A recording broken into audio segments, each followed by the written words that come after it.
let's talk about beans. From hearty black beans to nutty cannellini beans and rich red kidney beans. Beans grown on Minnesota farms, big and small, are part of everyday meals in Minnesota and around the world. Minnesota is a big deal when it comes to beans. Nationally, Minnesota is the #1 producer of red kidney beans and the second largest producer of dried beans overall. In fact, 22% of the country's dried edible bean production happens here, and over 230,000 tons of beans were grown in Minnesota in 2021 alone. Beans don't just taste good, they're good for the planet too. They are nitrogen fixers, which means they help add nitrogen to the soil, a key nutrient all plants need to grow.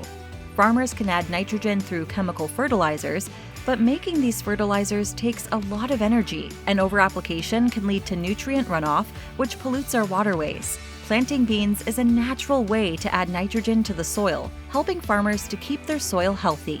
Beans are also a climate-smart protein choice requiring little water, energy, and land to grow. So beans can have a big impact. But how do they get from farm fields in Minnesota to eaters across the world? Today, we're at Star of the North Bean Inc. in Gary, Minnesota, a large bean producer who ships their Minnesota-grown beans all across the country. Normally, we plant beans the last week of May, and then of course, we do all the spraying and cultivating and things like that. And then around Labor Day weekend, or a little later, we're harvesting beans. The equipment that's used in the kidney bean process, it's a lot of delicate stuff. So it's the one step. You come first for harvesting. That picks it out of the ground, the whole plant, puts it in a windrow, and then they go through the sieve mill first, and then it go through a assortment of bucket elevators and conveyors and hit the destoner and then the oliver, and then lastly they go through the eye sorter, and that's kind of the specialty equipment.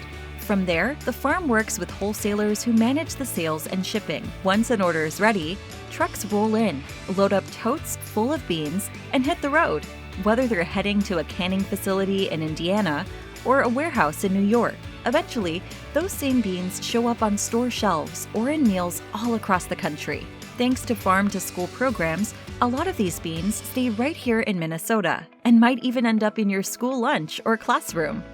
To see what students like you are cooking up with beans, let's head over to Roosevelt High School in Minneapolis and meet some of the culinary arts students who are turning dried beans into seriously tasty meals. Well, a lot of the time at home, I've kind of cooked with canned beans just because that's what my parents buy, but then I learned how to cook with dried beans here, and there's a lot of ways you can add more flavor to them, which I thought was really interesting. And I think after the culinary class, it's kind of changed my perspective, and I think I probably prefer cooking with dried beans now. My favorite way to eat beans has to be refried beans.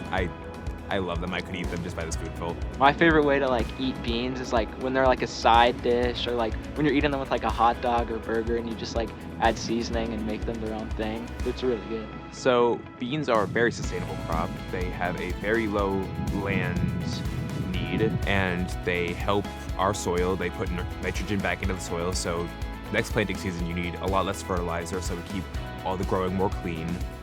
They're lower water. They're just very efficient small crops that we can get a lot from. So if we invest into beans, they're just very helpful to eat.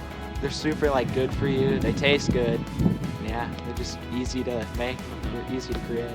I like to eat my beans, and especially now they make a black bean chili, and it is so good.